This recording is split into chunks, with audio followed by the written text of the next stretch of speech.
Chapter 61. Principles of Family Finance. Money is not necessarily a curse. It is of high value because if rightly appropriated, it can do good in the salvation of souls, in blessing others who are poorer than ourselves. By an improvident or unwise use, money will become a snare to the user. He who employs money to gratify pride and ambition makes it a curse rather than a blessing. Money is a constant test of the affections. Whoever acquires more than sufficient for his real needs should seek wisdom and grace to know his own heart and to keep his heart diligently, lest he have imaginary wants and become an unfaithful steward, using with prodigality his Lord's entrusted capital. When we love God supremely, temporal things will occupy their right place in our affections. If we humbly and earnestly seek for knowledge and ability in order to make a right use of our Lord's goods, we shall receive wisdom from above.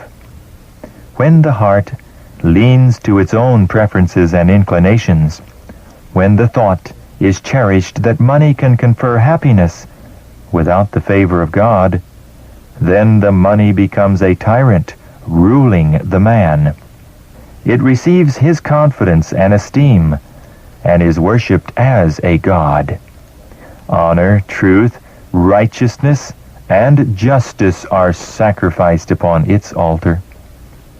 The commands of God's word are set aside, and the world's customs and usages, which King Mammon has ordained, become a controlling power. If the laws given by God had continued to be carried out, how different would be the present condition of the world morally, spiritually, and temporally. Selfishness and self-importance would not be manifested as now, but each would cherish a kind regard for the happiness and welfare of others. Instead of the poorer classes being kept under the iron heel of oppression by the wealthy, instead of having other men's brains to think and plan for them, in temporal as well as in spiritual things, they would have some chance for independence of thought and action. The sense of being owners of their own homes would inspire them with a strong desire for improvement. They would soon acquire skill in planning and devising for themselves. Their children would be educated to habits of industry and economy, and the intellect would be greatly strengthened.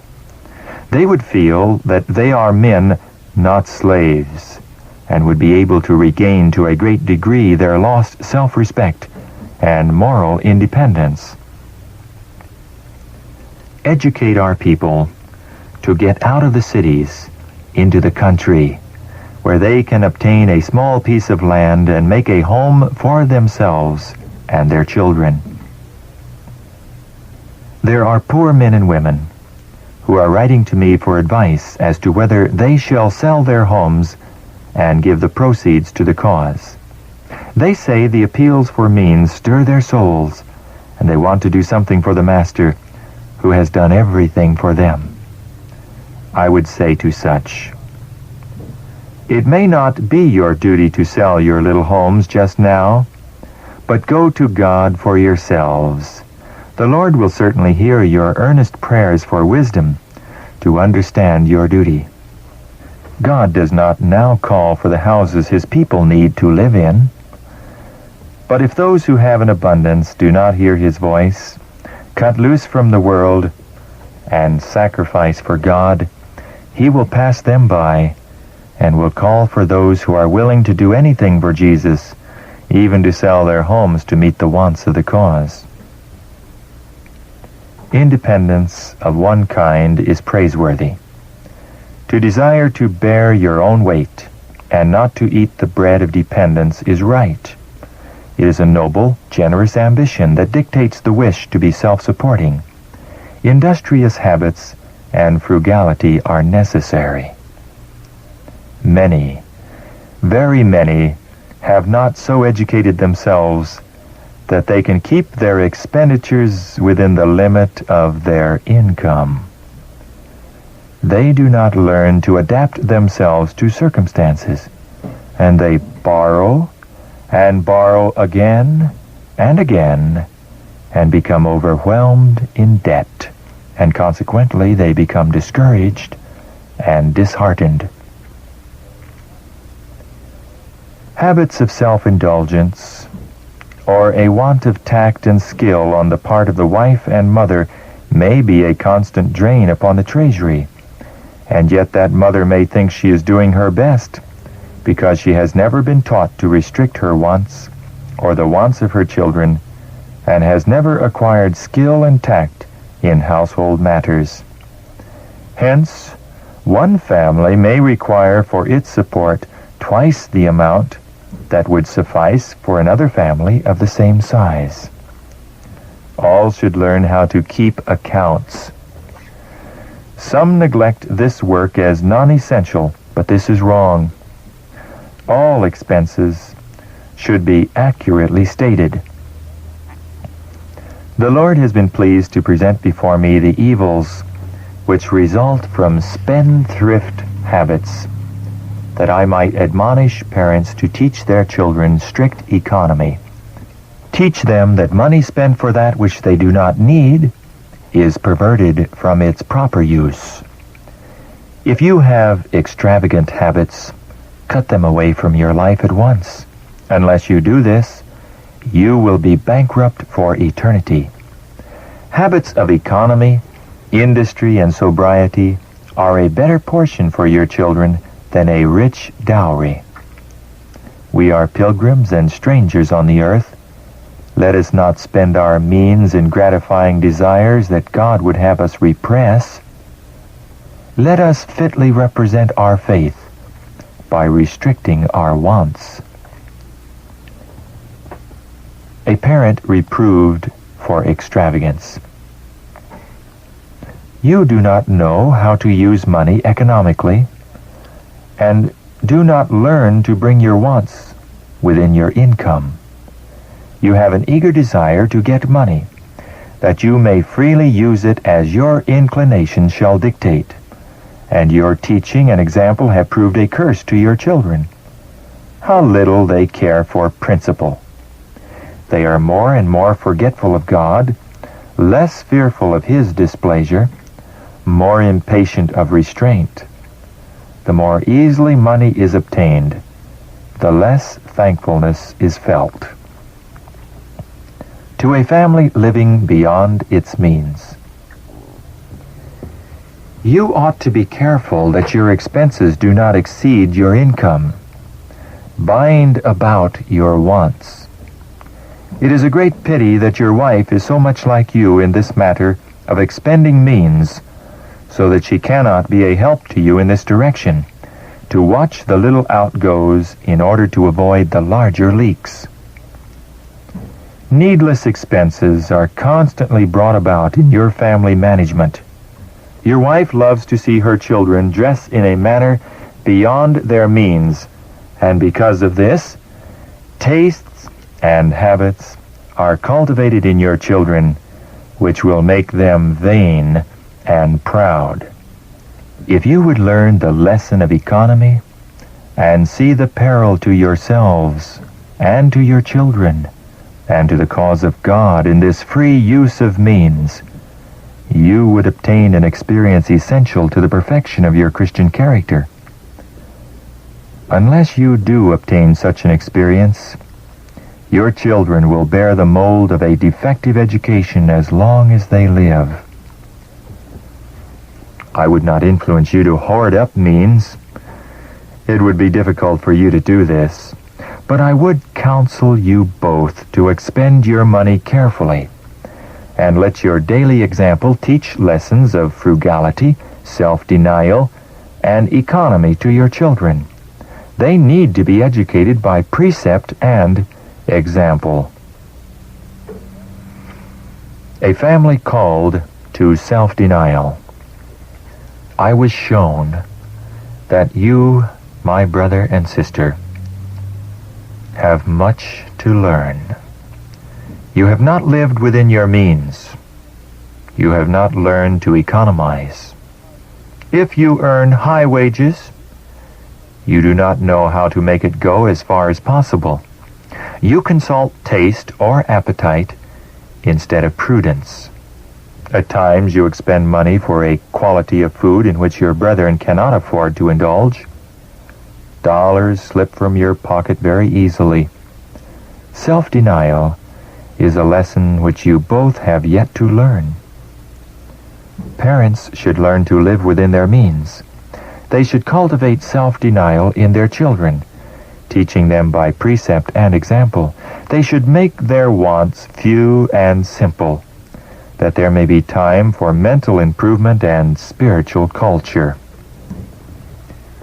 Do not educate your children to think that your love for them must be expressed by indulgence of their pride, extravagance, and love of display.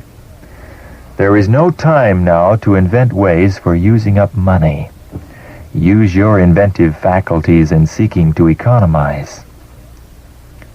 The natural turn of youth in this age is to neglect and despise economy and to confound it with stinginess and narrowness. But economy is consistent with the most broad and liberal views and feelings. There can be no true generosity where it is not practiced. No one should think it beneath him to study economy and the best means of taking care of the fragments. The other extreme, unwise economy. God is not honored when the body is neglected or abused and is thus unfitted for his service. To care for the body by providing for it food that is relishable and strengthening is one of the first duties of the householder. It is far better to have less expensive clothing and furniture than to stint the supply of food. Some householders stint the family table in order to provide expensive entertainment for visitors. This is unwise. In the entertainment of guests, there should be greater simplicity. Let the needs of the family have first attention. Unwise economy and artificial customs often prevent the exercise of hospitality where it is needed and would be a blessing. The regular supply of food for our tables should be such that the unexpected guest can be made welcome without burdening the housewife to make extra preparation. Our economy must never be of that kind which would lead to providing meager meals. Students should have an abundance of wholesome food, but let those in charge of the cooking gather up the fragments that nothing be lost. Economy does not mean niggardliness, but a prudent expenditure of means, because there is a great work to be done. Provide conveniences to lighten wife's labor. Brother E's family live in accordance with the principles of strictest economy. Brother E had conscientiously decided not to build a convenient woodshed and kitchen for his large family, because he did not feel free to invest means in personal conveniences when the cause of God needed money to carry it forward. I tried to show him that it was necessary for the health as well as the morals of his children that he should make home pleasant and provide conveniences to lighten the labor of his wife. Wife's allowance for personal use. You must help each other. Do not look upon it as a virtue to hold fast the purse strings, refusing to give your wife money. You should allow your wife a certain sum weekly, and should let her do what she pleases with this money. You have not given her opportunity to exercise her tact or her taste, because you have not a proper realization of the position that a wife should occupy. Your wife has an excellent and well-balanced mind. Give your wife a share of the money that you receive. Let her have this as her own, and let her use it as she desires. She should have been allowed to use the means that she earned as she in her judgment deemed best. If she has had a certain sum to use as her own, without being criticized, a great weight would have been lifted from her mind. Seek comfort and health. Brother P. has not made a judicious use of means. Wise judgment has not influenced him as much as have the voices and desires of his children. He does not place the estimate that he should upon the means in his hands, and expend it cautiously for the most needful articles, for the very things he must have for comfort and health. The entire family need to improve in this respect. Many things are needed in the family for convenience and comfort. The lack of appreciating order and system in the arrangement of family matters leads to destructiveness and working to great disadvantage. We cannot make the heart purer or holier by clothing the body in sackcloth or in depriving the home of all that ministers to comfort, taste, or convenience. God does not require that his people should deprive themselves of that which is really necessary for their health and comfort, but he does not approve of wantonness and extravagance and display. You should learn to know when to spare and when to spend. We cannot be Christ followers unless we deny self and lift the cross. We should pay up squarely as we go. Gather up the dropped stitches, bind off your raveling edges, and know just what you can call your own. You should reckon up all the littles spent in self-gratification. You should notice what is used simply to gratify taste, and in cultivating a perverted Epicurean appetite. The money expended for useless delicacies might be used to add to your substantial home comforts and conveniences. You are not to be penurious. You are to be honest with yourself and your brethren. Penuriousness is an abuse of God's bounties. Lavishness is also an abuse. The little outgoes that you think of as not worth mentioning amount to considerable in the end. It is not necessary to specify here how economy may be practiced in every particular. Those whose hearts are fully surrendered to God and who take his word as their guide will know how to conduct themselves in all the duties of life. They will learn of Jesus, who is meek and lowly of heart, and in cultivating the meekness of Christ, they will close the door against innumerable temptations.